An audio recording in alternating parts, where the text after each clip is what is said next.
Paz do Senhor Jesus Cristo, meus irmãos, dá uma olhada nesse testemunho aí. Esse testemunho vai contar a história de um pastor, que agora é pastor, né? Mas na antiga ele não era. Ele foi tentar abrir ali um túmulo de um pastor, na verdade, e você vai ver o que aconteceu. Não perca, assista até o final. Esse testemunho muito forte e vai edificar a sua vida. Que Deus abençoe. Não existe na matriz africana a pessoa que não faz o mal. Não existe isso. Não existe mesmo. Não existe mesmo. Não existe isso. Por quê? Porque a matriz africana, ela foi ensinada mais o mal do que o bem. A maioria das pessoas que procuram os feiticeiros para fazer o mal são membros da família. Aquela pessoa que jamais tu vai dizer que procurou. Mas ela procurou. Ele procurou. E lá tinha um caseiro que a gente pagava, ele morava lá, a gente pagava ele para ter acesso à noite. Então um dia eu fui fazer um trabalho lá, foi a única vez que eu tive contato com um crente. E ele estava morto. Aí o que acontece? Eu fui contratado para fazer um trabalho. E esse trabalho eu tinha que fazer dentro de um túmulo. Só que para mim chegar nesse túmulo, o nome desse túmulo, o nome da pessoa enterrada tinha que ser João. Só que eu tinha que ser o nono túmulo de João. Um exemplo, eu tinha que entrar no cemitério e contar. 1 João, 2 João, 3 João, entendeu? Quando chegasse no 9, era naquele que eu tinha que fazer um trabalho. Aí eu tava com um pessoal junto comigo para me ajudar. Eu ia cavar naquele túmulo, né, para fazer o trabalho lá dentro. Então o que acontece? Aquele pessoal foi comigo, aí eu fui contando. Fui achando, com a lanterna, né, à noite. Achei 1 João, 2. Quando cheguei no 9, era um túmulo, não tinha túmulo. Era a cova, com terra em cima. Eu falei, tá, é aqui mesmo, pode meter a pá. Eu falei para as pessoas que foram comigo. Quando eles meteram a pá para cavar, saúdo a todos os internautas, ao irmão evangelista Ronaldo, com a paz do Senhor Jesus. Quero mandar aí um abraço para o meu pastor Alessandro do Espírito Santo, nosso distrito AD Itapuã. Nós nascemos no interior do estado, né, numa cidade chamada São Lourenço do Sul. Né? Aqui no Rio Grande do Sul. Aqui no Rio Grande do Sul. Nós somos gaúchos, né? E somos sul-rio-grandenses, né? Uhum. E então nós nascemos ali e viemos para a cidade de Porto Alegre para fazer a vida, né? Tentar a vida, um negócio, a questão de emprego, essas coisas todas, né? Então nós viemos para cá e fora a nossa vida secular, né, fora a nossa vida secular, eu tinha uma vida religiosa. Desde criança, eu sempre vi espíritos. Desde criança, desde que, mais ou menos, que eu consigo lembrar, desde os meus 6 anos de idade. Eu vi espíritos. Nós morávamos numa casa muito grande, porque a nossa família era muito grande. Então, o que acontece?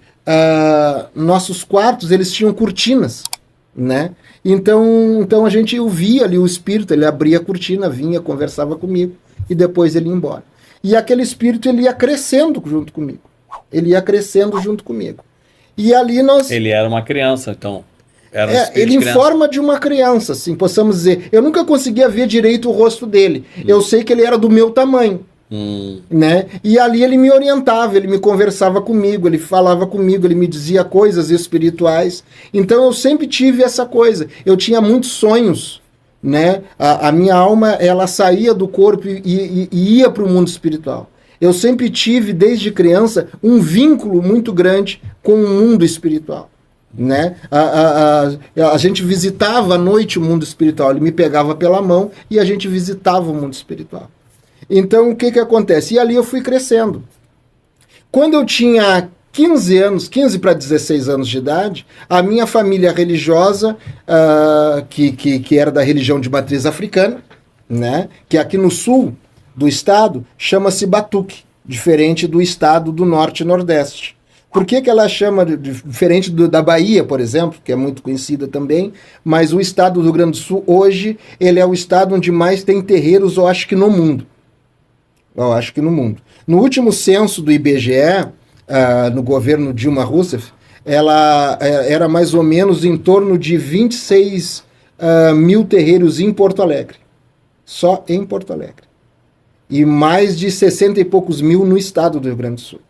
Então, nenhum lugar, eu acho que do mundo, tem tantos terreiros né, de matriz africana como o estado do Rio Grande do Sul. E nenhum estado ele foi tão entregue, né, aos guias. 26 mil em Porto Alegre e quantos mil no Rio Grande do Sul? 68 mil, pelo censo do IBGE. Só isso aí dá mais de 80? Aí o senhor soma. Digamos que em cada terreiro, né, que isso é o básico, assim, né?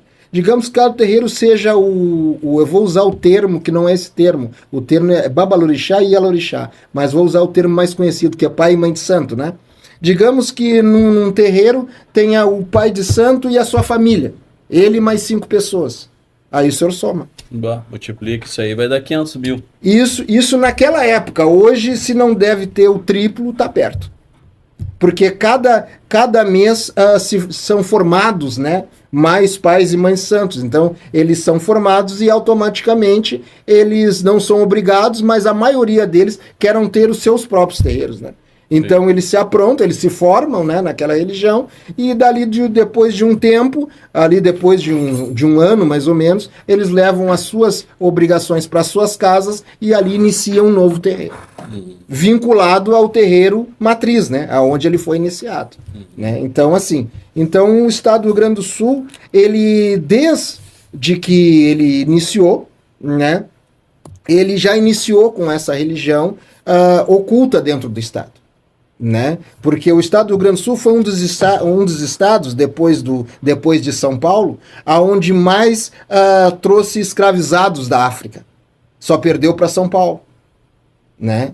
O estado do Rio Grande do Sul, ele quase esvaziou a África, né? Na época, trazendo escravizados para cá. Depois da descoberta do ouro, começaram a trazer muitos escravizados. Então, como isso iniciou aqui no estado? Quando o mercador de escravos ia para a África buscar sequestrar os escravizados, porque o escravo ele era considerado mão de obra animal, entendeu? O negro ele só servia para uma coisa: trabalho de tração animal. Então, como é que era a visão do escravizador? Era a mesma visão de um fazendeiro que cria gado, por exemplo. Tem que pegar uma pessoa forte. Tem que pegar uma matriz para reproduzir, porque o escravo era muito caro. Um escravo não era barato. Um escravo custava um preço de um carro popular aí, vamos dizer aí que seja 60 mil, 50 mil, preço de um carro popular, entendeu? Não era uma coisa barata. Então o que ele tinha que fazer? Ele tinha que ir na África buscar uma matriz masculina e feminina, entendeu? E trazer mais uma meia dúzia ali que desse, que ele pudesse comprar, e trazia para cá e reproduzia aqui. Então ele chegava nas tribos africanas e procurava os reis, as rainhas, os líderes, entendeu? E a maioria deles eram bruxos e bruxas africanos. Então eles trouxeram para o Rio Grande do Sul os maiores bruxos e feiticeiros e feiticeiras da África. As matrizes de lá. As matrizes de lá. Entendeu? Porque eles não olhavam por esse lado, eles não pensavam nisso. Eles pensavam em mão de obra escrava, mão de obra gratuita. Eles olhavam lá pro líder da tribo e imaginavam ele com um cabo de enxada na mão. Era isso que ele pensava. E aí o que acontece? Esses negros eles não trouxeram nada de lá. Eles vieram escravizados, eles vieram seminus dentro de porões de navio. Essa é a verdade, né? Então o que acontece? Só que eles trouxeram o conhecimento. Estava tudo na cabeça. Estava tudo na cabeça e dentro da sua espiritualidade. Sim. Porque a espiritualidade, quando você faz um assentamento, isso aqui é só um elemento. A espiritualidade está em nós. Nós somos os únicos seres que temos ligação com o céu e a terra. Ou com o céu, ou com a terra ou o inferno também. Entendeu? Por isso que nós somos tão usados tanto por Deus como pelo diabo. Porque nós temos esse acesso. Né? Então nós somos criaturas espirituais. 90% espiritual. Nós somos espirituais. 90% espiritual. Totalmente. Nós somos 90%. Só 10% é físico. O resto é totalmente espiritual. Por isso que somos a nossa carne é tão sensível, né? Qualquer gripezinha aí nos atira em cima de uma cama. Qualquer coisinha, um machucado que dá, a gente já tem que se enrolar todo, porque qualquer coisinha que a gente pega, porque nós somos espirituais. Nós somos seres espirituais. Então eles trouxeram essa espiritualidade para cá. E aqui eles encontraram um outro problema, que era a Igreja Católica na época. que não aceitava, chamava-se pagelância. Que era, então não aceitava aquilo ali. Se pegasse um pai de santo, uma mãe de santo fazendo trabalho, ele era jogado na fogueira, enforcado, esse tipo de coisa. Então eles tiveram que mesclar aquilo ali. Então dentro da senzala, o que eles fizeram? Dentro da senzala eles fizeram um buraco no chão, tipo uma cova, e ali eles colocavam um assentamento da religião de matriz africana, botavam alguma coisa em cima, e em cima botavam um santo católico. Aí quando o padre chegava para batizar os negros, coisa parecida, porque isso era uma outra coisa também. Por exemplo, assim, eles não podiam... O que o negro não podia? Quando chegasse aqui, quando chegasse na terra onde ele era escravizado. Ele tinha que esquecer o nome de batismo dele e a sua religião. Entendeu? O nome de batismo é a sua religião. Então aqui ele era batizado de novo. Entendeu? Então, como ele era batizado pelos padres, ele recebia o nome do santo do dia. Que dia é hoje? Hoje é dia de São João. Então tá, esse escravo vai se chamar João. Que dia é hoje? Hoje é dia da Santa Maria. Então esse aí vai chamar Santa Maria. Por isso que tu acha tanto João, tanta Maria, tanto Benedito, tem esses nomes assim que hoje já tem. Hoje as crianças já recebem mais nomes mais americanizados, mas na nossa época já eram esses nomes mais simples. Tanto José, né? Então já são esses nomes mais simples. Por quê? Porque recebeu-se a herança. E como é que era o registro desses negros? Eles eram registrados com o sobrenome dos seus donos. Entendeu?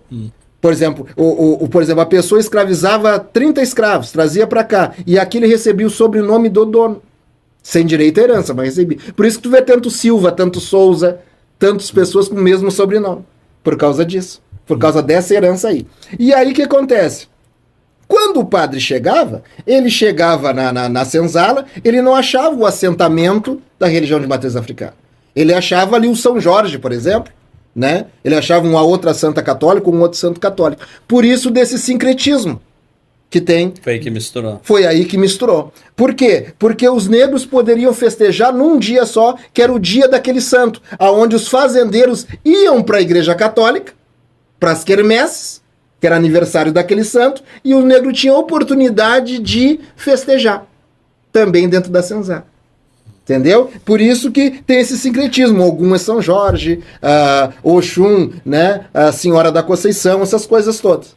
Entendeu? Então surgiu esse sincretismo por causa disso. Então ali se foi-se de orelha a orelha. Diferente, só que aqui no Sul, como a religião de matriz africana, ela foi reproduzida dentro da senzala, o sincretismo dela foi apenas, como os antigos diziam, para inglês ver. Foi apenas figurado. Ele não foi misturado espiritualmente. Ele foi apenas figurado. Entendeu? Então aqui no Sul é praticado a religião de matriz africana pura. Sem mistura.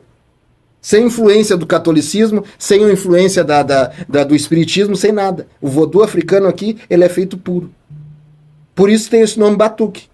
Diferente do candomblé baiano. Eu já vou voltar aí na minha vida novamente, tá? E só estou contando um pouco para vocês entenderem, para os internautas entenderem, por que o Rio Grande do Sul chegou nesse patamar de ser considerado o berço da matriz africana, da magia no Brasil. Né? Então o que acontece? Então aquilo foi se expandindo, e esse pessoal começou a levantar polos, né? Polos espirituais em Porto Alegre. Então tem a Cidade Baixa, tem o Mercado Público, tem o Cruzeirão da Costa e Silva, que hoje é feita a maior festa de Exu e Pombagira do Brasil, lá, numa época do ano, agora eu esqueci, agora o mês que é, tem um babalorixá que faz a festa lá, né, e reúne sei lá quantas mil pessoas. Sabe o Cruzeirão da Costa Silva, ali no Porto Seco? Aham. Tá O ali. Cruzeirão eu conheço, mas Pois essa festa não. ali tem um assentamento também. Agora, pra frente, né, um babalorixá, que até ele foi eleito a vereador de Porto Alegre, ele fez um assentamento do Homem da Meia-Noite ali. Botou uma estátua ali, quem passa ali vê a estátua. Mas aquilo ali já é cultuado há muitos anos. Por quê? Porque ali tem a encruzilhada mais alta de Porto Alegre. Então ali tem um assentamento ali. Aqui no Campo Novo também tem, na subida do Campo Novo, onde tem uma pedra, bem no meio, quem vai para o Campo Novo, ali tem uma pedra, ali também tem um assentamento. Vários lugares de Porto Alegre têm assentamentos feitos por esse pessoal oriundo, né, da escravatura. Então, o Rio Grande do Sul, ele é tomado por uma potestade. O Rio Grande do Sul, uma vez o pastor João, numa pregação, ele recebeu uma crítica, né, de irmãos de outros estados, dizendo que aqui no Sul não era tão evangelizado e tinha crentes frios. E o pastor João falou, que eles não sabem o que tem aqui no Sul. Aqui no Sul, tu caminha até ali, tu já está cansado. Quem evangeliza aqui no Sul sabe o que ele enfrenta. E é o peso. O peso aqui do Sul, o peso que tem aqui no Sul, não tem lugar nenhum do Brasil. Eu não conheço, mas acredito que, inclusive, no mundo, tirando a África. Porque tudo que é coisa ruim veio do Egito Antigo. Tudo que, inclusive o carnaval. Nós vamos ver se dá tempo de nós falar um pouquinho. Tudo que é de ruim veio do Egito Antigo. Né? Tudo que é de ruim veio do Egito Antigo. O Egito Antigo cultuava mais de 2.000 demônios. Tinha os 10 principais, que eram os 10 do faraó. Por isso que Deus enviou 10 pragas para faraó, porque cada praga era para derrubar, cada praga era para derrubar cada potestade do faraó, que eram as 10 principais. Por isso 10 pragas, entendeu? Mas fora isso, eram 2.000 demônios, 2.000 deuses que eles cultuavam, demônios. Então tudo de ruim, né? O deus Baco, Bafomé, todo esse pessoal aí saiu do Egito Antigo. Tudo do Egito Antigo. Do Egito Antigo foi para a Grécia, para o Alexandre o Grande, e ali a coisa cresceu. Dali, então a África ela tem esse polo porque eles são oriundos da magia do Egito Antigo. Tanto que lá na África eles usam muito pouca oferenda, que nem a gente faz aqui no Brasil. Eles oram, eles rezam para o vento, eles rezam eles fazem os feitiços, é feito no rastro das pessoas, no vento, entendeu? Da casa das pessoas. São muita praga jogada, é muitas coisas assim, entendeu? É muita coisa... mais feitiço. Mais feitiço. Aqui no Sul também é feito, mas não tanto como lá. Não tanto. Muito sacrifício humano também. Na África, né? Muito humano. Eu não sabia disso, eu nunca tinha ligado uma coisa. Então a África ela tem esse polo porque ela é oriunda, a feitiçaria é oriunda da feitiçaria do Egito Antigo. Por isso. E o carnaval veio de lá também. O carnaval veio de lá também. O carnaval era a festa, era a festa que era feita para esses 2.000 demônios que era cultuado no Egito Antigo. Que a Igreja Católica, ela tem muito ocultismo, né? Por exemplo, a Igreja Católica também cultua os mortos. Tanto que os bispos são enterrados dentro da igreja. Se tu for aqui na Igreja Matriz, tu vai ver os túmulos dos bispos ali. Tem. Entendeu? Tu vai ver, os bispos são enterrados ali dentro. Eu não sabia. Se tu for ali, ali na Igreja Matriz, ali, né? Lá em cima, ali. Tu chega lá, tu vai ver bispo fulano de tal, ali tu vai os túmulos ali dos bispos. São enterrados ali. Então existe muito ocultismo. Mas vamos continuar na religião de matriz africana. Então, outra coisa que o Egito Antigo fazia, que poucas pessoas sabem, que eles criaram, a cerveja. A cerveja vem do Egito? Vem do Egito Antigo. Eu pensava que era da Alemanha. Não, muita gente acha, mas não é. Só que a cerveja no Egito Antigo, ela era usada para conservar a tumba dos faraós, dos mortos, e fazer um contato entre os vivos e os mortos. Aquele estado alfa. Isso. Agora uma curiosidade como minha. Se fosse uma oferenda. E também para conservar as múmias, né? Os faraós. Agora uma curiosidade minha, no culto, né? No culto ocultista, precisa sair fora da casinha lá. Como assim sair fora da casinha? O cara precisa tomar um negócio para ficar zen. Não. Quem toma não é tu. Não é tu. Quem toma são as entidades. Se tu toma é porque tu gosta de beber mesmo, mas não que... Então aquele negócio... Tu gosta de manguaçar. Então quando eles já estão administrando, eles já estão ocupados já. Já. Mas eu vou chegar lá. Então o que acontece? É assim que funciona. Então no Rio Grande do Sul a coisa foi assim. Foi mais ou menos assim. É que é muito... Se eu vou falar aqui, nós vamos precisar de um podcast de uma tarde, né? Mas a princípio, o básico foi isso aí. Né? Esse pessoal veio oriundo da escravidão, do interior para a cidade de Porto Alegre e aqui montaram as suas bases. E a religião foi ensinada, a religião de matriz africana, ela não tem nada escrito, registrado. Até porque os negros não tinham esse direito, né, de ser alfabetizado, né? Então é tudo na oralidade. Tudo na oralidade. Os antigos da minha família espiritual proibia tu chegar com um caderno para pegar uma receita, por exemplo. Era proibido. Tu tinha que aprender na oralidade. Totalmente na oralidade. Tipo um discipulado mesmo. Era um discipulado total. De anos. Para me tornar babalorixá, eu levei 21 anos aprendendo. Aprendendo e praticando. 21 anos. 21 anos. Eu comecei com 16 e aí tu soma. Aí depois de 21 anos eu ganhei a minha formatura. Como babalorixá. Entendeu? E eu sempre... Na tua família, quantos anos mesmo? Na minha família religiosa, 138 anos. 138. Nosso tetravô espiritual veio da Nigéria para ser escravo na cidade de Pelotas, né? Na cidade de Pelotas. Então ele era um dos príncipes lá. Acredito que sim, né? Acredito que sim. O nome dele está lá, na Fazenda São João, que hoje é um museu. Lá onde foi filmada aquela minissérie Casa das Sete Mulheres, entendeu? Que foi muito famosa. É lá, lá fazia sabão e charque. Como quase todas as fazendas de Pelotas. Mas né? a casa, então, do teu... O local, a região. Onde foi escravizado o meu tetravô. Tataravô. Tetravô. Tetra. Sim, É acima de Tatra? Assim, nós estamos falando da época da escravidão. Meu Deus do céu. Entendeu? 1800 e pouco, por aí. Então, o que acontece? Então, ali iniciou a minha família espiritual. Né? E ali foi passando de orelha a orelha, até chegar em mim. Então, o que acontece? Então, como eu tinha sempre tive essa ligação com o espiritual, eles acharam em mim um dom para essa espiritualidade. E ali eu fui iniciado e ali fiz todas as práticas que tem que fazer dentro da religião de matriz, o sacrifício, as obrigações, tudo, né? Que tem que se fazer. Os animais são sacralizados. O nome sacrificar não é o politicamente correto. O politicamente correto é sacralizar. É o sacrifício, é o sagrado. Esse é o politicamente correto. Entendeu? Então ali é feito. E ali é feito os rituais, né? São rituais muito sérios, são pactos, né, que se faz, né, com sangue diretamente. Literalmente tu é banhado com sangue, né, durante dias e dias.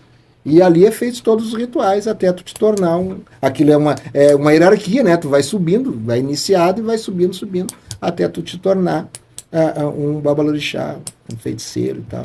E ali tu aprende de tudo. Desde de fazer qualquer tipo de trabalho, né? Qualquer tipo de trabalho. E se tornar um feiticeiro, na conjuntura da palavra. Né? Se torna um feiticeiro, uma feiticeira, literalmente. Não existe na matriz africana a pessoa que não faz o mal. Não existe isso. Não existe mesmo. Não existe mesmo. Não existe isso. Por quê? Porque a matriz africana ela foi ensinada mais o mal do que o bem. Por quê? Porque já na época da escravatura ela era usada como defesa. Entendeu? Ela é usada como defesa.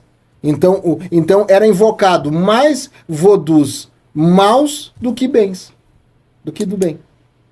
Essa é a verdade. Essa é a verdade. A pessoa diz assim, ó, mas essa religião não faz o mal, pisa no pé deles para você ver uma coisa. Inventa de dizer alguma coisa que eles não gostam.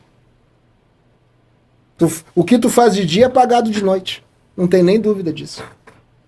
Tua família é destruída, tua empresa é destruída, tudo destruído. Desculpe, mas a gente está aqui para falar a verdade. É para isso que Deus nos levanta. Era para isso, tu tá falando do que? Do teu testemunho, era para isso que tu era chamado. Exatamente. Assim não só como eu, como qualquer pessoa que se forma dentro da matriz africana. Não, mas assim, ó, a minha pergunta quando você foi formado, você era líder, né? Sim, aí tu te torna um líder.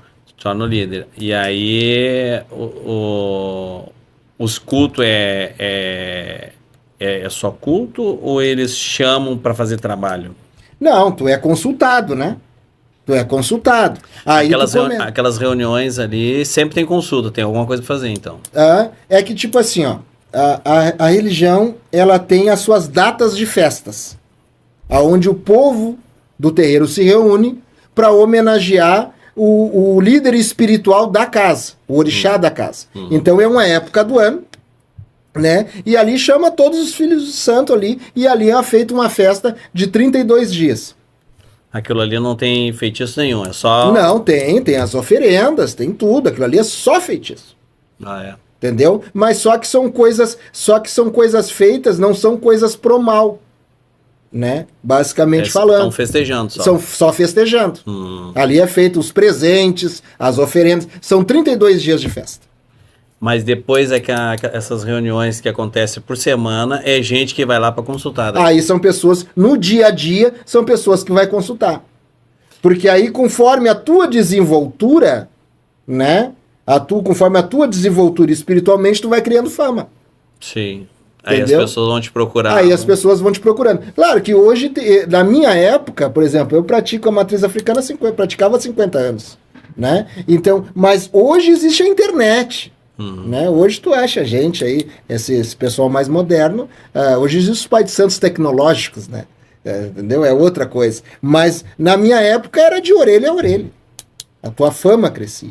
Sim. Né? Então o que acontece? Então, quando tu faz... A fama que você diz é... O cara vai lá, faz um trabalho e dá certo e ele fica testemunhando. Fiz exatamente. Lá. Mandei matar e morreu. Exatamente. Mandei matar e morreu. Mandei destruir e aconteceu. E aí começa a te procurar. Entendeu? Começa a te procurar. Geralmente as procuras são mais para esse lado. Mais para esse lado. Destruição de lar, né? E para dinheiro também, a ganância, né? Sim. A ganância. Mas quando eu vou para dinheiro é assim, ó. Eu preciso, meu concorrente tá... Exatamente, só que a ganância, eu quero dinheiro, mas o meu concorrente tem que ser destruído. Eu quero dinheiro, mas aquele meu familiar tem que morrer porque eu não quero dividir a herança. É assim que funciona. Entendeu? É assim que funciona. Entendeu? Nós não tivemos um episódio agora há pouco tempo de uma mulher que envenenou a família toda? Esse é o tipo de pessoa que procura os terreiros. Entendeu? E assim, e uma coisa que eu vou revelar aqui. As maiores feitiçarias pro mal estão dentro das famílias. Dentro das famílias. Por causa da inveja. A maioria das pessoas que procuram os feiticeiros para fazer o mal são membros da família. Aquela pessoa que jamais tu vai dizer que procurou. Mas ela procurou. Ele procurou. Entendeu? É os que estão dentro dos terreiros. Estão dentro dos terreiros. São os clientes. Os conhecidos. Os antigos chamavam de fregueses, né? Hoje chamam de clientes. Entendeu? Então, antigamente eram fregueses. Eram os fregueses, né? Hoje são clientes. Então, os clientes, a maioria, são dentro da família. Por isso que tu vê tanta família destruída. Porque elas são destruídas pelos próprios familiares. Eles que trazem as fotos, eles que trazem as roupas, eles que trazem os elementos para poder fazer o voodoo, para poder fazer o feitiço, para destruir a família. E quando eles procuram um crente, não dá a zebra? Eu, particularmente, eu só tive contato com um crente só. E ele estava morto. Eu ia muito fazer trabalho, porque o que acontece? A minha área, porque também tem isso, tem pais de santos que têm áreas específicas de trabalho. Por exemplo, a minha mãe espiritual, a área dela era a área artística. Muitos famosos, cantores famosos procuravam. A minha área era a área da política. Atendia muito deputado, várias vezes viajei a Brasília, na Câmara de Vereadores aqui, muito, trabalhava muito na área da política. E um dia eu fui contratado, então o meu ponto de trabalho pro mal, fora os assentamentos que tinha em casa, era o cemitério do Belém Velho. Sabe qual é o cemitério do Belém Velho? Cemitério do Belém Velho. No bairro Belém Velho tem um cemitério muito antigo ali. Na esquina tem até uma capela católica, tem uma figueira ali. Tudo faz parte. Tudo. Ali tem um assentamento também. Porque assim, ó, tem um cemitério do Belém Velho, tu sobe a rua, tem uma encruzilhada ali, tem uma esquina ali, uma encruzilhada e tem uma figueira. E na esquina tem uma capela católica. No pé daquela figueira tem um assentamento. Ali. E tem aquele cemitério que ele é bem acessível, então muitos pais de santos e mães de santos vão fazer trabalho lá. E eu era um deles. Eu chegava a dormir lá de um dia para o outro, passava 2 dias fazendo trabalho lá.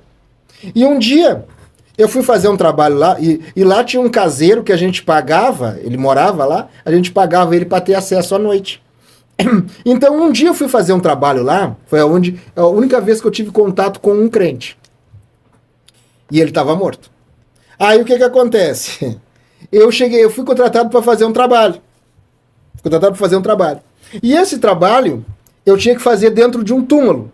Só que para mim chegar nesse túmulo, o nome desse túmulo, o nome da pessoa enterrada tinha que ser João. Só que eu tinha que ser o 9º túmulo de João. Um exemplo, eu tinha que entrar no cemitério e contar. 1 João, 2 João, 3 João, entendeu? Quando chegasse no 9, era naquele que eu tinha que fazer um trabalho. Aí eu tava com um pessoal junto comigo para me ajudar. Eu ia cavar naquele túmulo, né, pra fazer o trabalho lá dentro. Então o que acontece? Aquele pessoal foi comigo, aí eu fui contando. Fui achando com a lanterna, né, à noite. Achei 1 João, 2. Quando cheguei no 9, era um túmulo, não tinha túmulo. Era a cova, com terra em cima, e ali tinha uma cruz de Malta. O senhor conhece a cruz de Malta? Uhum. Cruz de Malta é aquela cruz que tem tipo uma florzinha na ponta, né? Uhum. Quem era enterrado com aquele tipo de cruz eram pessoas importantes. Uhum. Ou era um coronel, ou era um fazendeiro. Por isso que a cruz era diferente. Uhum. Entendeu? Aquilo é uma cruz portuguesa, era uma cruz de Malta. Então, a pessoa tinha que ser muito importante para receber aquele símbolo ali. Um maçom... Eu achava que aquilo ali era maçonaria. Também. É. Por quê? Porque os maçons também são coronéis, são pessoas importantes. Por isso que é ligado à maçonaria, entendeu? Devido a posição social que aquela pessoa tinha, entendeu? Como maçom, os maçons têm muitas pessoas de grandes posições sociais, eles também usavam aquela cruz ali. Mas não, aquela cruz socialmente é de pessoas importantes. Aí ali estava escrito João, e eu não me lembro agora o sobrenome. Porque já estava até meio apagadinho, era muito antigo, sabe? Era de ferro. Eu falei, tá, é aqui mesmo, pode meter a pá. Eu falei para as pessoas que foram comigo. Quando eles meteram a pá para cavar, irmão, evangelista Ronaldo, eu vi uma luz. Explodiu nos meus olhos uma luz como se fosse o sol de hoje de tarde. Nós eram 4 pessoas, nós 4 caímos para trás, sentado. Bom. Explodiu como se fosse uma bomba. Aquilo saiu, aquilo abriu assim, uma atmosfera solar ali. Aquilo fez... chegou a fazer barulho. Bom. Chegou a fazer barulho, aquilo explodiu, nós 4 caímos com pá, picão, com tudo, com vela. Nós levamos um cabrito, o bicho saiu correndo pelo cemitério. Olha, foi uma coisa de louco ali. Foi uma coisa de louco aquilo que aconteceu. Eu fiquei encafifado. Ué. Largamos aquilo de mão. Porque como a gente não sabia, era uma coisa que eu não tinha aprendido. Sim. Essa aula eu não tinha passado. Vamos passar o buraco. Vamos embora pra casa. A gente não sabe o que é, não vamos mexer. Vamos embora pra casa. Quando eu cheguei em casa, eu peguei o telefone e liguei pra minha avó espiritual, que era a pessoa mais antiga do terreiro. Vó, aconteceu uma situação assim, assim, assim. Ela pegou e disse, não, meu filho, quando for assim, tu não mexe. Isso aí é túmulo de pastor. Eles têm um ser que cuida eles até depois de morto, essa gente. Ela me disse. Foi o contato que eu tive com um cristão. Aí eu fui aí no outro dia, aí isso foi no final de semana. Na segunda eu fui procurar os arquivos do cemitério. Realmente, era um pastor batista enterrado ali. Bom. Um pastor batista que foi enterrado ali. Ele era coronel, ele era alguma coisa da Marinha. Não sei se era um Páter, brigadeiro. Não conseguiu dormir. Não consegui dormir. Vou ter que ir lá ver. Porque aquilo era mais forte do que o meu conhecimento. Porque eu era uma pessoa totalmente soberba pelos ensinamentos e pelas pessoas que me ensinaram. Então, como existe algo mais forte do que eu, mais forte do que aquilo que me ensinou e daquilo que eu sirvo. Porque uma coisa eu vou dizer pro senhor. Tem muita soberba nisso, né? Muita. O diabo é soberbo, né? Sim. Lembra do que ele disse? Né? O que condenou ele? Né? Eu vou ser mais do que Deus. Né? Só que ele se deparou com Miguel, né? Então é assim que funciona. Então, mas a minha conversão foi mais ou menos tipo isso também. Aí o que acontece? Aí eu liguei para essa minha avó espiritual e perguntei. Ela disse, não, isso aí é túmulo de pastor. Eles têm eu já vi Um dia ela me contou numa história dela, que ela também foi no cemitério fazer um trabalho, e quando chegou no túmulo, viu o anjo sentado no túmulo. E ela teve que ir embora. Bom. E aí ela fez a mesma pesquisa do que eu e descobriu que ali também tinha um pastor enterrado. Por isso que ela me ensinou. Quando isso acontecer, tu vira as costas e vai te embora. Deixa o trabalho para outro dia. Entendeu? Então, assim, ali foi o seguimento. Ali eu segui atendendo essas pessoas, fazendo trabalho. Muita maldade. Muita maldade. Porque, assim, ó, uma coisa é fato. A pessoa que disser que a religião ela engana as pessoas é mentira. Isso é mentira. Ninguém é enganado dentro da religião. Porque a religião trabalha com oferendas. Então, para te saber a oferenda, tu tem que saber quem tu está servindo. Uhum. Entendeu? E a religião não pode te esconder quem tu está servindo. Sim. Entendeu? Então não existe isso de tu for ser enganado. Não existe isso. Religião serve os anjos caídos, sim. Por exemplo, eu era enganado porque eu não sabia, porque eu ir para o inferno para mim era um privilégio. Sim, imagino. Para mim era um privilégio. Sim. Eles imaginam, né? Imaginam o inferno de uma forma... Exatamente. Não, mas sabe-se que existe. Que não tem nada a ver com a realidade, né? Nem todos. Aqueles que são ensinados raiz, sabe. Ele sabe. Sabe porque existem rituais que os demônios, em forma de ancestrais que vêm, contam como é que eles estão lá. E não é nada bom. Existe um ritual chamado Eressum, que é o ritual aos mortos, né? Ou missa, chama, né? Ritual aos mortos. Então esse ritual, ele é um ritual apenas para os mortos, entendeu? E nesse ritual vem o que eles acham que é o espírito dos antepassados contar aonde eles estão e como eles estão. E não é nada bom. Mas é tudo mentira, né? Porque a gente sabe que Paulo disse que o homem morre uma só vez e depois disso vem o juízo. Né? Depois que tu morre, tu é julgado e vai esperar o arrebatamento, aonde os mortos ressuscitarão primeiro aqueles que são salvos. Então não existe isso. Não existe. Mas a pessoa acha que é aquilo ali. Porque assim, ó, hoje, por que a religião de matriz ela é assim? Por quê? Porque se fala muito, né, em ancestralidade. Não, essa religião não faz o mal, ela apenas cultua a ancestralidade. Tu saber a tua árvore genealógica é uma coisa. Tu saber de onde veio teus avós, teus bisavós, isso é uma coisa. Agora, tu cultuar a religião deles é outra totalmente diferente. Porque o que é a palavra cultura? Cultura é o culto a alguma coisa, ou culto a alguém. Isso quer dizer cultura.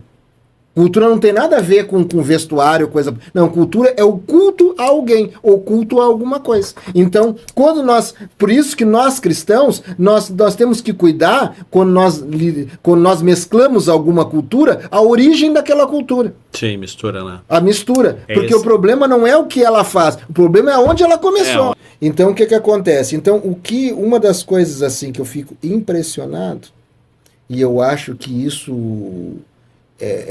eu acho que isso também foi uma falha, né, de nós cristãos, for não ter tentado converter esse pessoal de matriz africana aqui no sul lá atrás. Pois é, como é que foi a tua conversão? A minha conversão? Porque pelo que eu vejo já de você, quantos anos você tem de fé? Faz 3 anos que eu me batizei. Mas é um menino ainda. Cheio de fé. Um menino... Nunca fiquei em cima do muro, nunca negociei princípios. Porque eu vejo assim, ó, do pentecostal até os ossos. Do que foi assim o teu passado, eu imagino que tem que ter sido uma conversão. Eu vi o quarto homem da fornalha. Eu vi o quarto homem da fornalha. Como é que foi? Conta pra nós. Assim, ó, o que acontece? Mesmo com toda a fama que eu tinha, com toda a influência que eu tinha... Mas aquele pastor batista lá te incomodou, né? Aquilo ficou lá dentro, né? É que depois a gente esquece, né? Mas... Porque o ser humano, ele tem essa herança adâmica do pessoal do Egito, né? Imagina, eles viram o Mar Vermelho abrir. Isso esqueceram. 3 dias depois, eles estavam reclamando para Moisés que não tinha cebola no negócio. Pelo amor de Deus. Entendeu? Então, quer dizer, nós temos essa herança adâmica, né? Nós temos essa herança adâmica. Então, o que acontece? A gente acaba... Mas claro que me fez pensar. Né? Eu estudei um pouco sobre o cristianismo. Me fez pensar, com certeza me fez pensar. Me incomodou. Foi uma sacudida. Foi uma sacudida. Porque foi um encontro muito forte. Que a novidade ela assusta, né? Claro. Porque te incomoda. O apóstolo Paulo achava que ele sabia tudo. Daqui a pouco ele se bate com uma voz que ele nunca viu, caiu tudo. Sai fora de tudo. Exatamente. E foi assim, assim exatamente que a gente se sente. Porque tu é tão... Porque assim, ó, a fé da pessoa que... Eu posso dizer isso sem medo de errar. A fé... E isso é bíblico. A fé da pessoa que cultua a matriz africana é maior que muitos cristãos. Sim. Muitos cristãos. Tu quer ver uma coisa? Se o senhor é dirigente de uma igreja, tu chega na sua igreja e diz assim para ela assim, ó: irmãos, hoje vocês trazem os colchões para cá, traz os seus filhos para cá e nós vamos tirar 32 dias com a igreja fechada de oração. O mínimo que vão fazer é um abaixo-assinado contra o senhor, assim, lá pro pastor João. Lá. Tira esse louco daqui. O Pai de Santo, ele faz isso rindo. Ele bota no Whats. Hoje eu quero todo mundo aqui. Chega 4 horas da tarde e começa a chegar. Ninguém sai. Fecha o terreiro, só macumba e macumba dia e noite. Faz isso tranquilamente. E aí quem é que tem mais fé? Entendeu? Então assim. Talvez não tenha mais fé, mas tenha mais perseverança. Aí a Bíblia diz, eu chamo de fé porque é para deuses, né? Então o que acontece? Aí vem a Bíblia dizendo que os filhos das trevas têm mais prudência do que os filhos da luz. Quantos irmãos aí não respeitam o seu pastor? Xingam o seu pastor? Falam mal, né? Falam mal do seu pastor. Vê se algum filho de santo fala mal do pai de santo. Xinga o pai de santo. Deus o livre. Chega no terreiro de cabeça gacha. Não fala nada. Não senta em lugar sem que ele não possa ser mandado sentar. O respeito é totalmente diferente. Totalmente diferente. Então os filhos das trevas realmente têm mais prudência do que os filhos da luz. E aí o que acontece? Como eu me converti? Eu cheguei...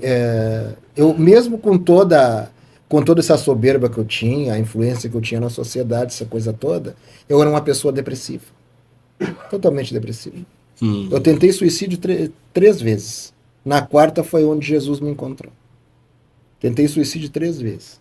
Tentava me matar. Eu tive internado no espírita durante 30 dias, né, por essas tentativas, né? Eu fui para o hospital, me levaram para o hospital, uma tentativa de suicídio com veneno. E tinha esse caso na família ou não? Alguns familiares meus sim tentaram suicídio e tal, né? De religião também. Mas eu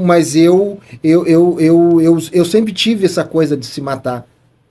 Só que quando eu era criança eu não podia conversar sobre isso com ninguém. Mas eu sempre tive. Isso era um demônio, né? Era um espírito que queria isso. Na quarta vez que eu ia me matar, eu comprei 100 ml de estricnina.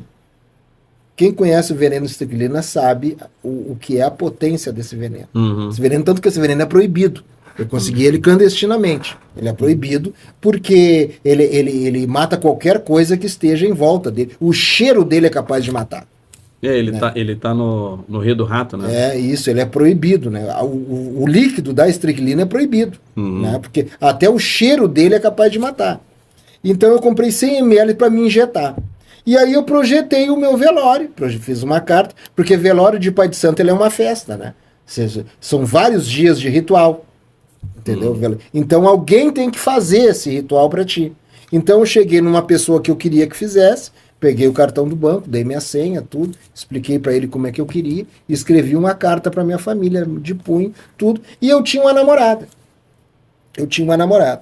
Aí, e essa namorada, a mãe dela frequentava a congregação Coab, ali na Monte Cristo, na Vila Nova. A tua namorada? Essa namorada que eu tinha. A mãe dela frequentava. Ela não? Ela não, ela me conheceu no terreiro, ela me procurou para uma consulta espiritual no terreiro. Foi assim que a gente se conheceu, né? E aí o que acontece? Mas a mãe dela era membro ali da igreja, conhecida ali dos irmãos. E aí eu comentei com ela o que eu ia fazer. Me despedi dela e ela chegou para mim e disse assim para mim: quem sabe tu, já que tu vai te matar mesmo, tu tá convencido de fazer isso? Eu digo, tô, eu vou fazer isso amanhã. E ela assim, e aí eu tava na casa dela à noite, eu vim aqui só para me despedir de ti e conversar contigo. E falar para ti, me despedir de ti, porque eu gosto muito de ti, e eu vim aqui me despedir de ti. E ela chegou e falou assim para mim: vem cá, eu sei que tu é pai de santo, tudo, eu sei que tu é do terreiro, mas quem sabe tu, já que tu vai te matar mesmo, vamos ali na igreja da minha mãe ali, quem sabe tu não conhece o amor de Jesus e faz uma oração. E era uma igreja nossa, né? A congregação Coab, ali, pertence a Monte Cristo. Aí eu peguei, pensei comigo assim, tá, vamos. Já que eu vou me matar mesmo, fazer uma oração. Não tenho mais nada a perder, já fiz tudo, nada vai me tirar da cabeça, eu vou ali na igreja. Aí cheguei, tava o pastor Alessandro, o irmão Osmar Testemunho, que eu acho ele uma benção, outro também, se um dia assistir esse podcast. Um abraço, irmão Osmar Testemunho. Isso aconteceu há 3 anos atrás. Isso, exatamente. Meu Deus. Aí estava o pastor Alessandro, o pastor do pastor Alessandro, que veio do Amapá visitar ele. O pastor Alessandro não é daqui do Amapá, né? Tava a família dele toda, mais outros irmãos. Aí era um culto de quarta-feira. Aí eu fui no culto. O irmão Osmar Testemunho estava pregando. Aí eu cheguei lá, me sentei e comecei a assistir o culto. Assisti o culto. No meio da pregação, eu comecei a me sentir mal. E só que aquilo passou um tempo tão rápido que eu não senti que já estava no final do culto. E o irmão Osmar Testemunho perguntou quem queria aceitar Jesus. E aquilo me deu uma coisa assim, que eu tentei me levantar para ir embora. A verdade, eu queria ir embora. Mas em vez de eu ir em direção à porta, eu estava indo para frente da igreja. E aí eu me agarrei no banco assim e digo, eu não vou para frente da igreja. Foi quando eu me liguei que em vez de eu estar indo para fora, eu estava indo em direção ao altar, em direção para o púlpito, eu me agarrei no banco. Quando eu me agarrei no banco assim, ali foi aonde que aconteceu. Ali eu vi um anjo. Eu aprendi, agora que eu estou fazendo o IBE, eu aprendi, chama-se teofania. Ali eu vi um anjo que pegava do pé, os pés dele pegava na igreja, e no chão da igreja, e ele subia para cima e terminava no teto da igreja. E ele tinha 4 asas, 2 abertas e 2 fechadas. E aí quando as 2 fechadas abriu, saiu uma espada de fogo de dentro e disse assim, eu te chamei. E ali eu não vi mais nada. Ali eu caí endemoniado, não vi mais nada. Ali o culto acabou. Possesso de demônio, legiões de demônio, ali o culto acabou. Aí mas eu não aceitei Jesus. Mas é aquela potestade que ia te matar. Ali foi expulso, ali foi quebrado. Ali foi quebrado. Todos os pactos que eu fiz, tudo ali foi quebrado. Ali foi expulso tudo ali. Aí eu fui pra casa dela, né? Fui pra casa dela. Sem entender absolutamente nada do que aconteceu. Eu só não me tirava da cabeça aquilo que eu vi. Sim. Porque foi uma coisa nítida. Nítida. Aos olhos nus. Aos olhos nus. Eu nunca vou me esquecer disso que eu vi. Nunca vou me esquecer.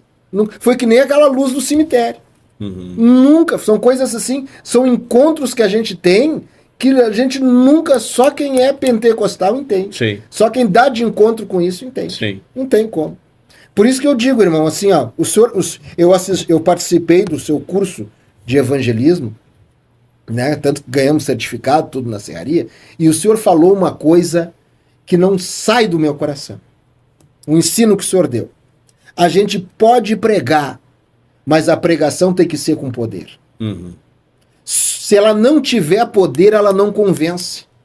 O senhor acha que uma pessoa como eu, como eu era, ia ser convencido por uma almofadinha de óculos filosofando Bíblia? Não. Com palavras persuasivas de filosofia humana? Jamais. Jamais. É importante o estudo da palavra, com certeza. Sim. A gente erra por não examinar as escrituras. Sim. É extremamente importante. Agora a palavra A palavra que cura. A palavra que liberta. Aquela palavra, ela tem que curar. Aquela palavra, ela tem que libertar de demônios. Aquela palavra, ela tem que fazer câncer desaparecer. Aquela palavra, ela tem que fazer a cocaína desaparecer. Essa é a palavra que tem que ser pregada. Não apenas com sabedoria. Senão pessoas como eu não se convertem. Não se converte. Não se converte. Entendeu? Por isso que a palavra, ela tem que ser pregada, mas ela tem que ser pregada debaixo do fogo. Debaixo do poder de Jesus. Não apenas com sabedoria. Não apenas com conhecimento. Sim. Conhecimento é bom para a pessoa que já é cristão. Se aprofundar mais, ficar mais inteligente dentro da palavra, se formar. Agora, para o mundo... Poder. O mundo só respeita o poder de Deus. O evangelho é o poder. O mundo só respeita o evangelho com poder. Conhecimento é bom para nós, que estamos nos formando obreiro, aprendendo já estamos caminhando com Jesus. Agora, para o mundo, para o ímpio, para o macumbeiro, para o católico, para o drogado, para o marginal, para o bandido, é o poder que transforma. É o poder que... Pode ser duas palavras. Pode ser uma pessoa chegando lá, Jejujo. Né? Pode ser chamando de Jesus Genésio, mas aquela palavra, ela indo com poder, não tem demônio que resista. Era isso aí que tinha nos nossos pastores antigos, né? É a palavra com poder. Eles poderiam ter pouco conhecimento, mas tinham poder. Tinha poder. Tinha poder. Tinha poder. Poder. Foi isso que me converteu. Foi isso que te ganhou. Aí no outro dia, só que aí a coisa, né? Quem é esse rapaz? Quem é esse rapaz? Aí começou a comentar, né? Esse rapaz é um pai de santo conhecido aí, um pai de santo assim, assim, assim. No outro dia estava o pastor Alessandro, lá no apartamento. Aí ele chegou, ele e o pastor dele lá do Amapá foram visitar. Aí eles me explicaram o que aconteceu, me falaram, perguntaram quem eu era, conversamos e tudo. Ali eu aceitei Jesus. Só que eu era viciado, eu tinha os vícios, né? Eu bebia e fumava. Aí o que acontece? Quando ele foi embora, eu digo, eu vou fumar um cigarro. Eu tava muito nervoso, eu tava muito elétrico. Aí quando eu peguei o cigarro, ali foi o primeiro milagre. Quando eu peguei a carteira de cigarro para fumar, me deu ânsia de vômito, nunca mais eu fumei.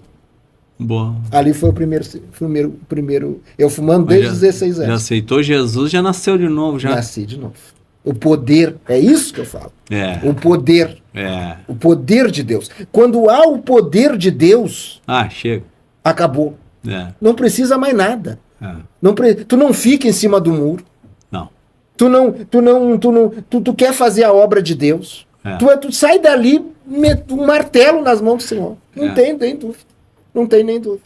Por isso que eu digo, o que me transformou foi o poder de Deus. Eu vi o quarto homem da fornalha. Que legal. Que legal. Gente... Que testemunho maravilhoso. Né? E claro que não foi fácil. Muita coisa aconteceu. Nossa. Eu levei 9 meses para me batizar. O meu discipulado foi 9 meses. 9 meses discipulado. Por causa dos processos que eu passei.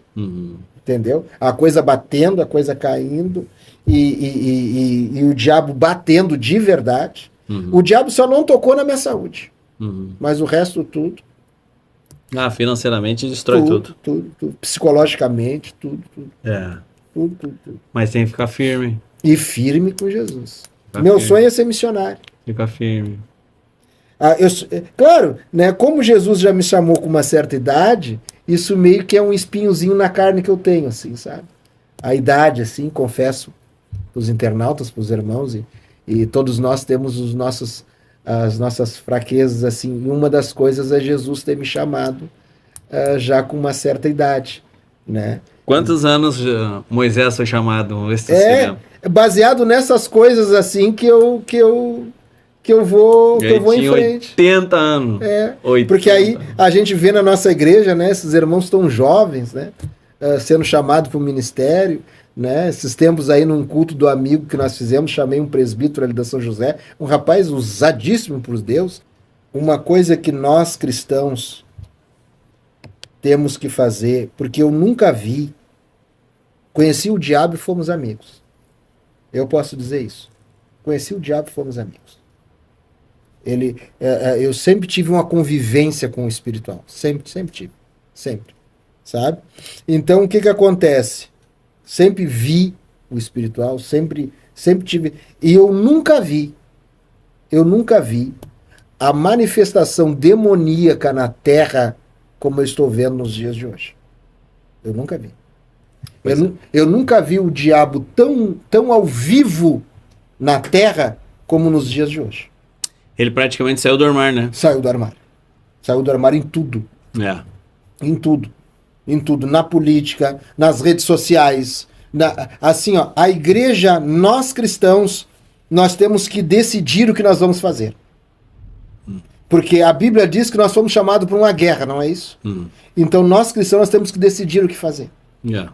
Ou nós guardamos o evangelho para nós e esperamos, né, a trombeta tocar, que é pecado. ou nós vamos para cima. Como para cima? Através de jejum e oração. Porque o diabo ele é espírito. O diabo ele é espírito. E ele só respeita uma coisa. O diabo só respeita uma coisa. Crente cheio do Espírito Santo. Ele só respeita isso. Mais nada. Mais nada. Isso aí eu escrevi no meu trabalho. Ele só respeita isso. Ele só respeita crente cheio do Espírito Santo. Cheio do Espírito Santo. Mais nada. Tu pode ter a posição social que tiver. Tu pode ter os anos de crente que tu quiser. Tu pode ter parido no altar. Porque nós estamos lidando com um ser que tirou o homem do paraíso. Sim. Nós estamos lidando com um ser que fez Abraão pecar. Nós estamos lidando com um ser que derrubou Davi. Nós estamos lidando com um ser que fez Salomão, o homem considerado mais sábio na Bíblia, se ajoelhar perante os ídolos pagãos das suas concubinas. Esse é o cara que nós estamos enfrentando. Bobo não era. Não, totalmente não. Se tu não for com Jesus, já era. Entendeu? Então, a igreja hoje, nós que somos do evangelismo, a igreja hoje, ela tem que decidir o que ela quer. Porque hoje, quem se batiza? Filho de crente, neto de crente, parente de crente. Esse é o povo que se batiza. E criança, né? E criança. Bem adolescentezinho. Exatamente. Se tu já pega ali... O 20, ímpio... De 20 pra cima já tá difícil. Tu não vê ímpio se batizar. Tu não vê. Aquele cachaceiro do boteco, tu não vê se batizar. É muito difícil. Entendeu? Então o que acontece? Falta poder. Falta poder. A igreja tem que decidir o que ela quer. Eu fui no culto de Santa Ceia, nosso distrito foi escalado para sede, e eu gosto muito de ver o pastor João pregar. Eu adoro o pastor João pregar. Aquela pregação simples, assim, o jeito dele pregar, eu adoro ver ele pregar. E aí eu estava escutando ele pregar, o Espírito Santo e eu estava olhando a igreja, né? Era culto de Santa Ceia, nosso distrito estava escalado, e eu estava na porta ajudando, eu e a minha esposa. Pai, vocês foram de bastante, eu nunca vi Itapuã. E foi de última hora. Nosso pastor, assim, ó, foi exímio em orquestrar aquilo ali.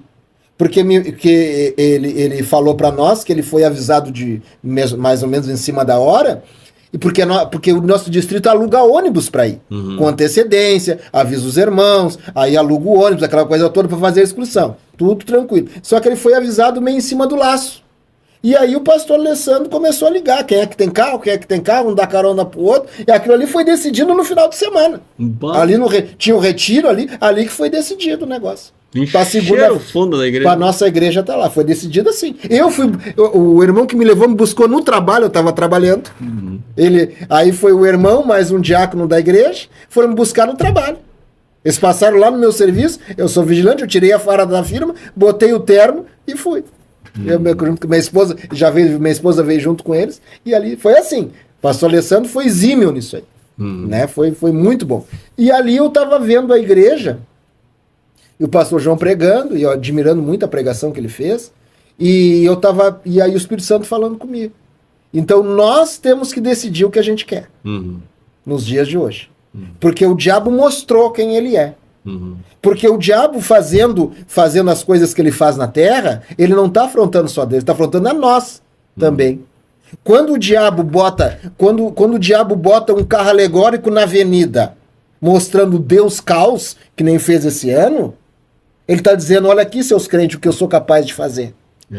Quando o diabo pega, entendeu, separa famílias de cristãos dentro da nossa igreja, que o maior índice de divórcio é dentro dos cristãos, ele está dizendo, olha aqui o que eu sou capaz de fazer. Quando ele pega uma irmã do círculo de oração, que nem aconteceu no Norte e Nordeste, a irmã pega a corda, leva para dentro da igreja e se enforca dentro da igreja, Você já ouviu falar disso? Da irmã do círculo de oração. Líder do círculo de oração, da nossa igreja, no Nordeste. Ela pegou a corda, levou para... Ela tinha a chave da igreja, que era a líder do círculo de oração. Ela pegou a corda e se enforcou dentro da igreja. Quando os irmãos chegaram, ela estava enforcada dentro da igreja. O diabo está dizendo, olha o que eu sou capaz de fazer. Entendeu? Esse ano, nesse carnaval, e aí falando um pouquinho sobre isso, veio uma ordem do inferno para todas as escolas de samba homenagear o diabo. Isso foi uma ordem do inferno que veio. Todas as escolas, as principais escolas do Brasil, homenagearam o diabo. Todas. Todas elas. No Rio de Janeiro, são 10 escolas principais, que é o maior carnaval do mundo, né? No Rio de Janeiro. No Rio de Janeiro, são 10 escolas principais. 9 homenagearam o diabo. Só uma que homenageou o cantor Milton Nascimento, um cantor secular muito conhecido. Entendeu? O resto, todas homenagearam o diabo. A comissão de frente era Exus e Pombagiras. O inferno, teve uma que fez o Deus Caos, um Deus que eu nem tinha estudado sobre ele. Um Deus do Egito Antigo, entendeu? Que causava caos sobre a terra. O carnaval veio do Egito Antigo, certo? E ali ele foi se espalhando. Foi se espalhando, até que ele chegou na Europa. Como ele chegou, vou resumir aqui, tá? Como ele chegou no Brasil? Através dos europeus. O carnaval não era coisa de pobre, coisa de negão, que nem o pessoal fala. Não era uma cultura popular, que nem é falado agora. Não, carnaval era coisa de rico. O carnaval era feito nos bailes de máscaras, nos castelos, nos grandes casas, nos antigos bailes de máscaras. Era ali que era feito o carnaval. Por que eles usavam máscaras? Porque como eles faziam orgias dentro daqueles castelos, para ninguém se reconhecer. Porque como ninguém era de ninguém, e eles estavam mascarados, no outro dia ninguém sabia, como diz a gurizada hoje, ninguém sabia quem pegou quem. Compreendeu? Era isso, era assim que começou o carnaval. A mais, como aqui no Brasil, isso os europeus que trouxeram isso para o Brasil. Entendeu? Esse tipo de festa. Aí os líderes, os feiticeiros africanos, viram ali a possibilidade de homenagear também os seus cultos dentro daquela festa. Compreendeu? E ali o que eles fizeram? Eles se reuniram, entendeu? Se reuniram e consultaram os orixás, consultaram os demônios, para saber como eles iriam montar o carnaval no Brasil. Como eles iam fazer. E o diabo ensinou. Como é que é feito o carnaval? Tem a avenida, certo? Tem a avenida. Então, essa avenida é feita avenida assim, que nem tem aqui no Porto Seco. Tem a avenida. Essa avenida ela tem 2 portões. Tem as arquibancadas e tem 2 portões. Um de entrada e um de entrada e outro de saída. E a avenida no meio, certo? Aqui tem o primeiro portão, que é onde a escola de samba entra. Aí o que acontece? Esse portão fica fechado até tocar a sirene que é para a escola entrar. Porque como é uma concorrência, né? Tudo conta pontos e tal, aquela coisa toda. Então o que acontece? Atrás daquele portão tem uma coisa chamada concentração. Aonde aquela escola se concentra. Tem gente que chama de esquenta. Ali começa o negócio. Ali começa a magia. Ali, na concentração. Antes dele desfilar. Então ali começa a magia. Ali é invocado tudo que é tipo de Exu, Pombagira, Egum, demônios, anjos da solidão. Tudo é invocado ali naquele momento. O carnaval, as pessoas estão incorporadas. Evangelista, eles estão incorporadas no carnaval. O momento que tu bota a fantasia, tu chega no carnaval, tu está incorporado. Por isso que as pessoas no carnaval fazem as suas maiores atrocidades que jamais faria fora do carnaval. Largar família, largar emprego. A pessoa perde totalmente a consciência. Por isso que é errado, sim, crente evangelizar no carnaval. É errado, sim. Não é lugar. Não é lugar. Porque as pessoas não estão na sua sã consciência. Existem 3 tipos de incorporação. A consciente, a semiconsciente e a inconsciente. A consciente é aquela que a entidade fala no teu ouvido. Tu recebe a mensagem, mas tu transmite a mensagem, mas tu está totalmente consciente do que tu está fazendo. Tu apenas recebe a mensagem. Aí, inconsciente, ele entra no teu corpo, mas tu sabe que está incorporado, mas tu não consegue se controlar. Mas a tua mente, eu estou lhe vendo, eu estou vendo aqui o estúdio, mas eu não estou sabendo o que eu estou dizendo, o que eu estou fazendo. Essa é a semiconsciente. E a inconsciente, que acontece na matriz africana, que o demônio. Pode parecer um absurdo que eu estou lhe falando aqui, mas é a mais pura verdade. Ele tira a alma do teu corpo e ele entra. E ele entra. Por isso que nos rituais de matriz africana, tu vê gente tomando mel fervendo, por exemplo. Bebendo, pegando um copo de alumínio, tirando de cima do fogão a lenha e ingerindo, tomando na boca. Sem se queimar. Sem se queimar. Dançando em tapete de brasa. Brasa viva. Braseiro, assim que a gente faz. Derrama ali, pega a pá, derrama ali e o cara dança em cima. Gente voando, como eu já vi. Flutuando. Existe um ritual chamado alujá. É um toque de guerra que existe dentro da matriz africana, que a pessoa está ocupada com um determinado orixá e dança. Eu já vi gente dançando na frente que os pés dele estavam dessa altura do chão. Literalmente flutuando. Eu vi isso aí. Isso aí acontece muito na África. E aqui também. Só que aqui é proibido filmar, né? Esses rituais. É proibido. Isso aí só quem sabe. Só quem tá ali sabe. Entendeu? Então por quê? Porque tu já não tem alma. Quantas vezes eu encostei a mão assim em pessoas que estavam ocupadas e eles não tinham batimentos cardíacos? Entendeu? Porque esses orixás, eles são mandados embora do corpo sentados. Por exemplo, eles estão ali, né, no corpo das pessoas e tal. Quando eles vão embora, se despedem e vão embora, a gente senta eles numa cadeira e ali é feito um ritual para eles saírem do corpo das pessoas. Entendeu? E quantas vezes eu fui fazer esse ritual para tirar do corpo das pessoas e eu botava a mão assim, a pessoa estava gelada e não tinha pulsação cardíaca. O coração dela estava parado. Entendeu? Esse é o inimigo que nós cristãos enfrentamos. Então, por isso que eu digo, a igreja hoje, ela tem que decidir, a igreja brasileira, evangélica, ela tem que decidir o que ela quer. Ou ela guarda para si a salvação, ela guarda aquilo que ela ganhou de Deus e fica quietinha no cantinho dela, orando, jejuando e indo no seu culto rotineiro de domingo, ou ela cai para dentro.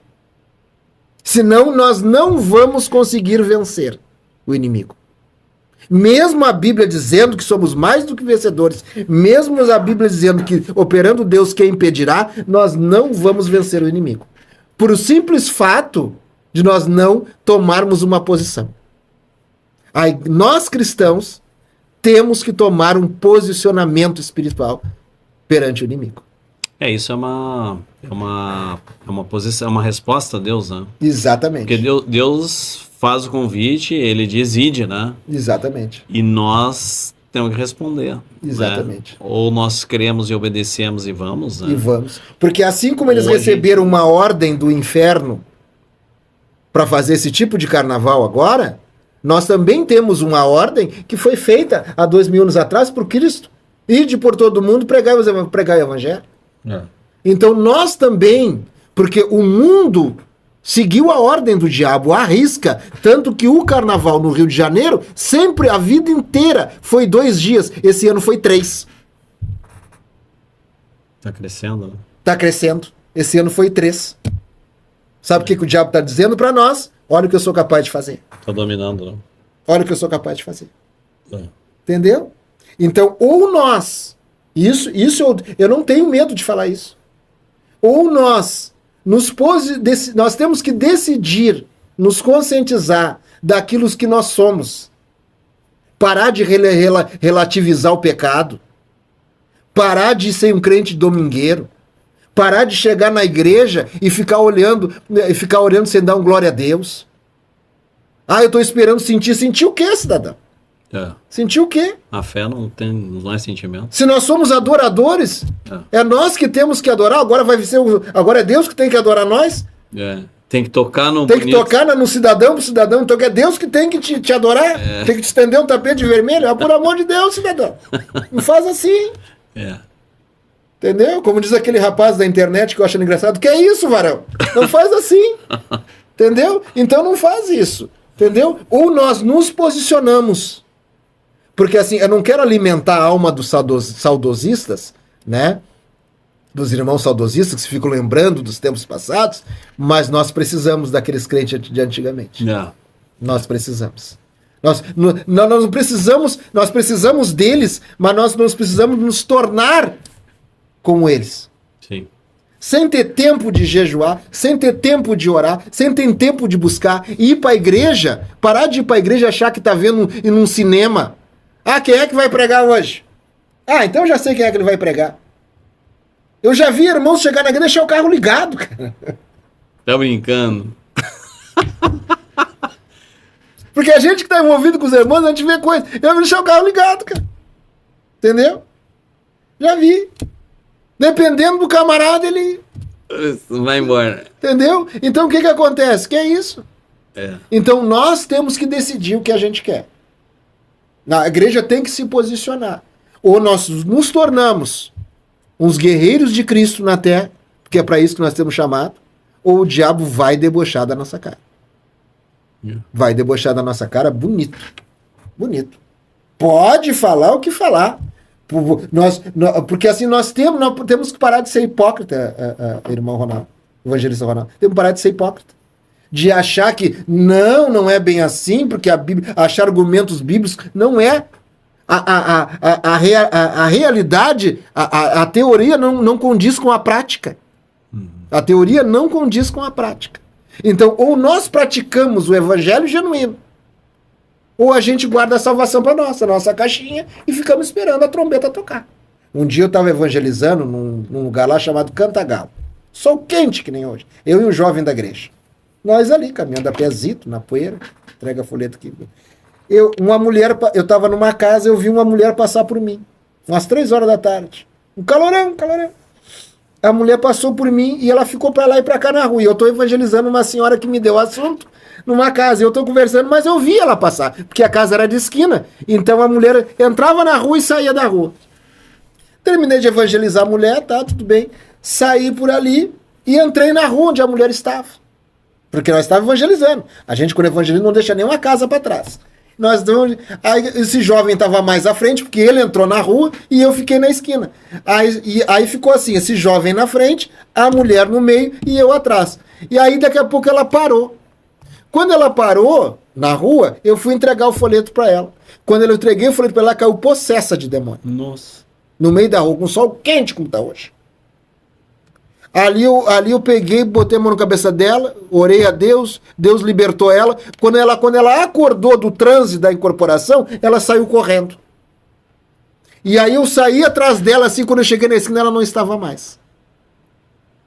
Aí surge a pergunta.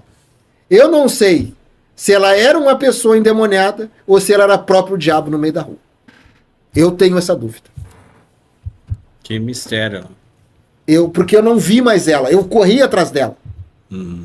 Eu tentei chamar o jovem para vir comigo, mas ele já estava muito distante, sabe? Mas eu corri atrás dela. Quando eu cheguei na esquina, ela simplesmente desapareceu. Com sol quente como estava hoje.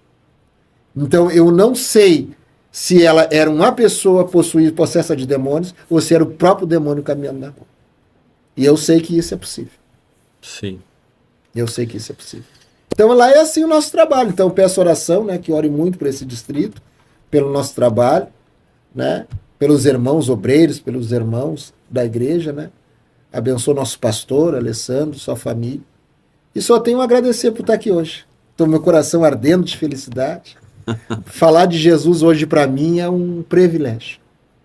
Para mim hoje, para uma pessoa que dormia em cemitérios, que nem o gadareno, uma pessoa que ia jantar e almoçar, tinha que botar um prato a mais no prato, na mesa, um copo a mais, onde o diabo comia, bebia junto comigo.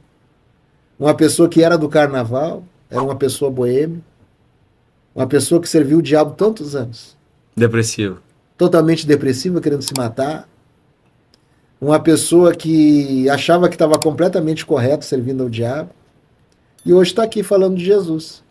Então é possível sim um ímpio aceitar Jesus. Mas tem que ter gente com poder. Com poder. Tem que ter gente com Tem. poder.